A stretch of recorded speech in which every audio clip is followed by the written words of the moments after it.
राजनीति में आने के बाद काफ़ी पॉजिटिव फील हो रही है क्योंकि सारी महिलाओं के बीच में आया जाता है।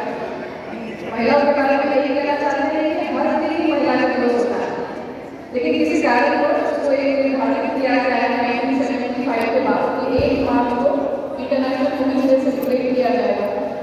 आज के दिन स्पेशली हम डेडिकेट करते हैं उन महिलाओं को और उनके काम को जो सोशल वर्क में है, जो पॉलिटिक्स में है, जो एंटरटेनमेंट में है।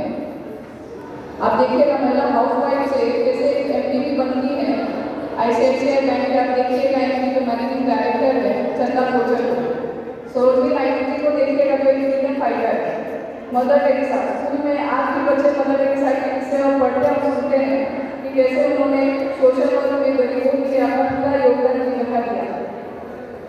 महिलाओं का कोई भी कद आज के डेट में पुरुष के मुकाबले ऊंचा या नीचा नहीं है, इक्वालिटी है। और राइट्स ऑफ वुमेन का मतलब ये नहीं है कि फॉर ऑफ मेन है, वो इक्वली है।